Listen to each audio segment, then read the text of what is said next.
Well, the picture on your screens is of the Prime Minister, the Chinese President, the Russian President, the Pakistani Prime Minister, as well as the Uzbek President and other leaders in Samarkand for a group photograph at the Shanghai Cooperation Organization Summit in Uzbekistan. There are, of course, a number of bilaterals also that are lined up for today. The one that's been confirmed so far is between Prime Minister Modi and Russia's President Vladimir Putin, which takes place later today. The agenda of the Samarkand summit of the SCO, of course, is broadly around regional cooperation and security. So there you can see it, all the leaders in Samarkand at a group picture that's being taken ahead of the summit. The Prime Minister, of course, arrived yesterday at Samarkand in Uzbekistan to attend the first in-person summit that's being held after 2 years. As we are pointing out, of course, there are a number of bilaterals, of course, that are lined up. The biggest amongst them, of course, and on which there will be a lot of international focus as well, is the one between Prime Minister Modi and the Russian President Vladimir Putin. There was talk about Prime Minister Modi also holding talks with the Chinese President Xi Jinping, but that's not been confirmed as of now. The Pakistani Prime Minister Shehbaz Sharif is also in Samarkand for the SCO summit meeting. Whether a bilateral takes place or not and what is going to be the agenda for that bilateral, we are still waiting and watching out for. Obviously, these bilaterals take place even as there is a core agenda for the Shanghai Cooperation Organization Summit that's taking place, and the core agenda for the summit itself is regional security and also economic development of this entire region. Niranjan also with me right now.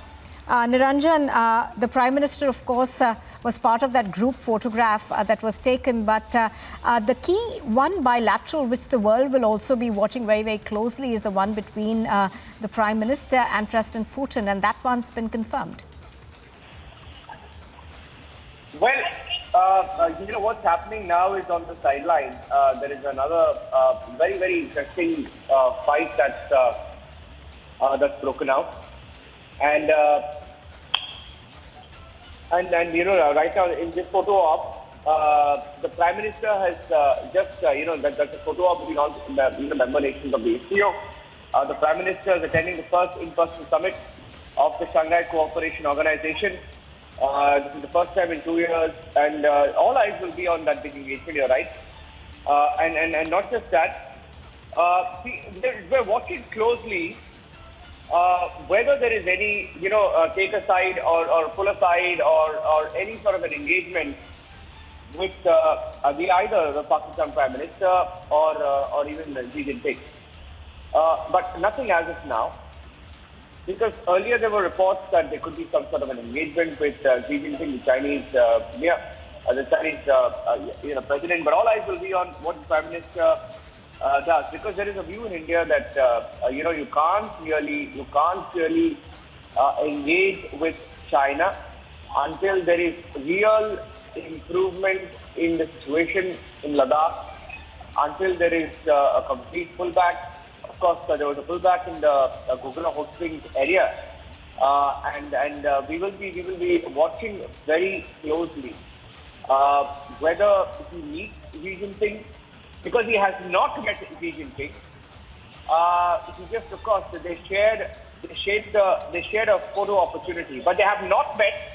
He has not met Xi Jinping. He has not met Shehbaz Sharif, and the only bilateral that we know of so far is with Vladimir Putin, and that is the only bilateral that we know of officially.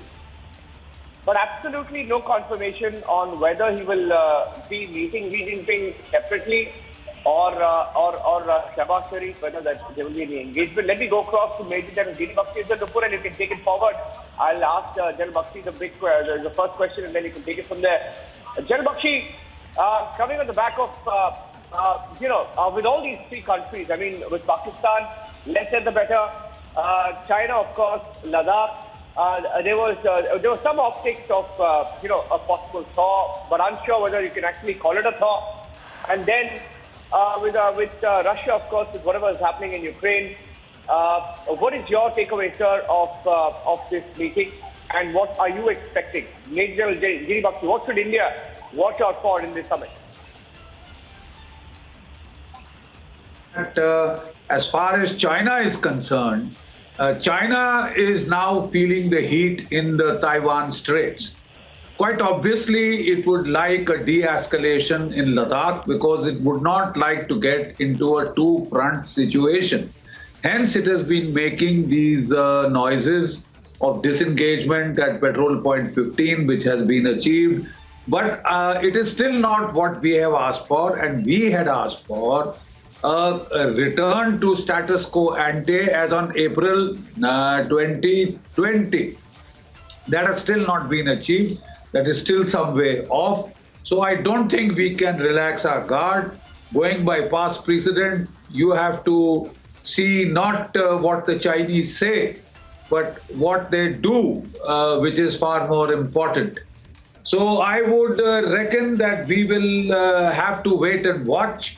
I am not very hopeful of a meeting, crystallizing between Xi Jinping and our Prime Minister, given this backdrop that this is only partial and cannot be taken as a complete thaw till such time as the status quo ante is restored in the Ladakh region. That is as far as China is concerned. Our relationship with Russia is critical. They are still supplying us about 70% of our heavy weaponry and equipment. And we are keen to know what exactly are their plans in Ukraine. This is affecting the whole world because, as you are aware, the world is now staring at a recession and stagflation. The American economy, the worst hit is the European economy. And a lot of countries like, who were teetering on the brink, like Sri Lanka, Pakistan, are going to feel the heat more. There is a food crisis which is on in Africa, in the Middle East, in Latin America. So it is in the interest of all that this conflict ends soonest.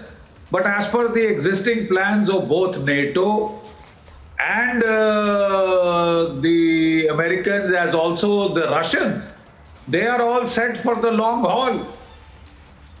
As you were aware, what was happening was that the Ukrainians had heralded an offensive in the Kherson region in the south with 4 to 5 brigades. They actually launched it, but that made very slow progress. The Russians then decided that they would finish the delayed business in Donbass. They pulled out troops from the Kharkiv-Izium front, and the American satellites picked it up, and as the troops were moving out, the Ukrainians rushed in to give the feel of a great massive victory, which is mostly an optical illusion. Now the Russians are going for Bakhmut, and next year they have plans to induct another 135,000 fresh troops and carry on with their offensive. So this conflict is not ending anytime soon. That has consequences for the whole world. So it would be very natural for us to ask the Russians what exactly do they have in mind. What exactly do they have in mind? That will be one of the primary purposes of this summit. The second is that the economic sanctions largely seem to have boomeranged so far. And the Russians and the Chinese, their economic relationship is now getting cemented because most of the surplus energy reserves will now be pushed towards China. India has also, decided to buy cheaper Russian energy imports in terms of, crude oil and gas, because quite obviously we have to look after our own economy. We are not supposed to be guided by the exhortations of Europe, which wants us to stop buying gas and oil from Russia, but has continued to merrily buy the gas and oil from Russia, and now Russia is imposing sanctions Right. in terms of stopping the gas exports, which is going to cause a very harsh winter in Europe. And just before the Putin came here, the president of France and the chancellor of Germany had both had very long conversations with Putin, because they thought that he had been sufficiently chastised in Kharkiv and he would perhaps sue for peace. But there seems to be absolutely no chances of that on the horizon. Looks like he is getting set for the long haul, and so is NATO and the United States. And the people who will suffer the most are Europe. Now they have to decide how much they want to back the United States at their own cost. So all these things, will get clarified now, of course, with the Shanghai summit, and they want to induct more nations. More nations want to join this grouping, which is seen as some kind of a counterbalance to US-NATO combination. Right. Major General G.D. Bakshi, appreciate your speaking to us on Republic TV. As you're pointing out, of course, the summit takes place even as the geopolitical turmoil that we see across the world is only increasing.